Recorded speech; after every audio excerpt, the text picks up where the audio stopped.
CJ, what happened on the two interceptions today? First, I just want to thank Jesus for this opportunity to play in the NFL, playing on Sunday, and just very grateful to him of being my savior. The first one couldn't really see much. Try to put it in the window, and we just weren't on the same page, and can't do that right there. That's giving them points, which ultimately led us to lose. And then the second one, just got to put it a little higher. If I get it to him, Nico has a lot of space to run. So, just two mistakes that I made that can't happen. Well, CJ, obviously had a lot of good things happen today, but where do you think the biggest struggle comes in offensively in the second half recently? You can point a lot of places, but I always point at myself. I'm the leader of the offense. I got to get us rolling, get our rhythm, we got to find a better way to end the first half better, start the second half better, and that's ultimately starts with me and taking care of the football and getting into a rhythm, running the ball well, getting us into the right reads, the right look. So, I would just say that's why. That's how we're gonna get better. It's just I got to be better.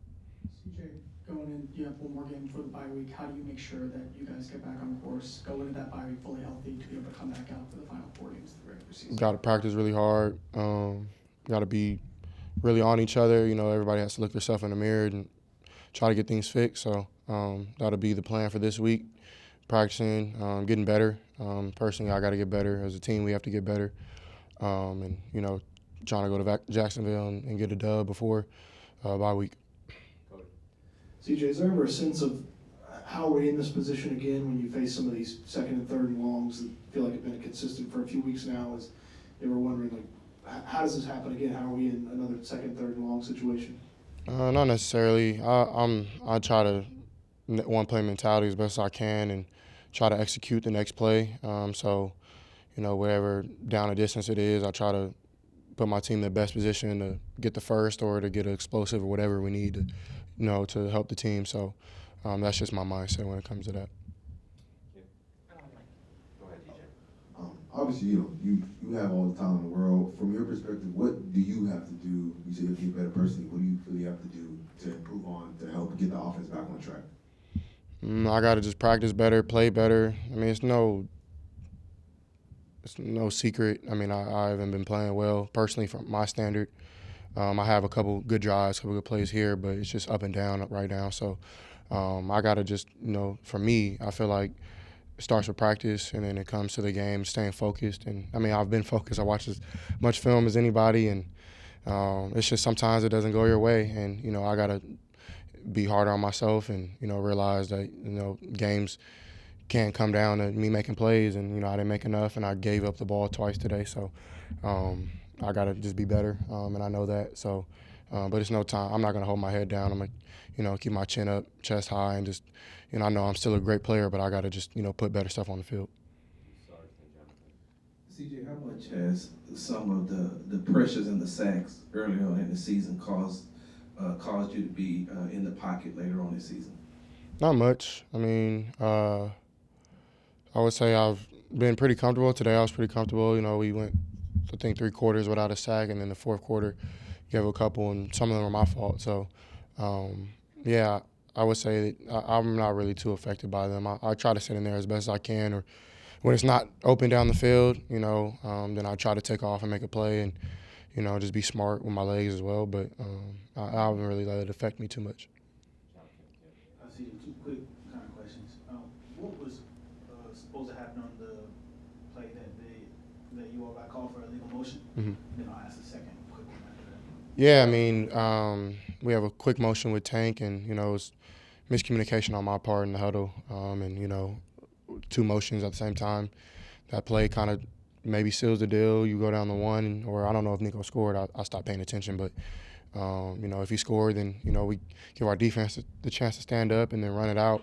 Or, we're on the 1, run it in or throw it in, and then we give our defense another chance. So that's things that can't happen. I got to be better in the huddle. I got to give the play better and, you know, make sure guys are on the same page. And even when we break the huddle, still communicate a little bit and make sure, you know, everybody's doing what they're doing. But, yeah, it was my fault. You mentioned not being sacked in the first three. Did you feel like the Titans brought more pressure in the fourth quarter? Or was it something, did they bring more pressure in the fourth quarter? No. They brought a zero, and then they brought a couple of dropout mans and things like that towards the end of the second half. The end of the first half. Second half, they brought in a zero and some little one-backer replacement pressures, but nothing insane that we didn't think about. But ultimately, yeah, I wouldn't say it affected me. Last two, Kim and then Paul. Hey, CJ, you mentioned it a little bit earlier to Jonathan, but can you talk about the challenges just collectively you guys are having on offense from the communication standpoint? It really hasn't been that crazy. There's a couple protections here, a couple things there, but I wouldn't say there's been too much. But that'll cost you the game is one mistake. You know, that's the NFL. That's you know, there's the best players in the world. You know, and I told you guys how good the Titans defense was, and you know, we got to be better as offense and give our defense a chance to, you know, stand up at the end. Collectively, it seems like the little things offensively have been happening all season long in terms of just little mistakes, talking about illegal formations and things like that. At this point, what from an approach perspective, practice leading up to the game, can you guys do differently to maybe get different results? Got to keep practicing and keep playing. You tell me. I don't know. That's all I know how to do is just practice better, play better, meet better, do everything better, you know. And when it comes out like that, it's not fun, but, you know, it's part of the game, and we'll use it one game out of the year that'll teach us a lesson. Sadly, we have to learn right now, or it'll teach us in future years. And for me, I'm just, you know, going to use this as a time where I need to look myself in the mirror and get better. So, yeah. All right, Josh.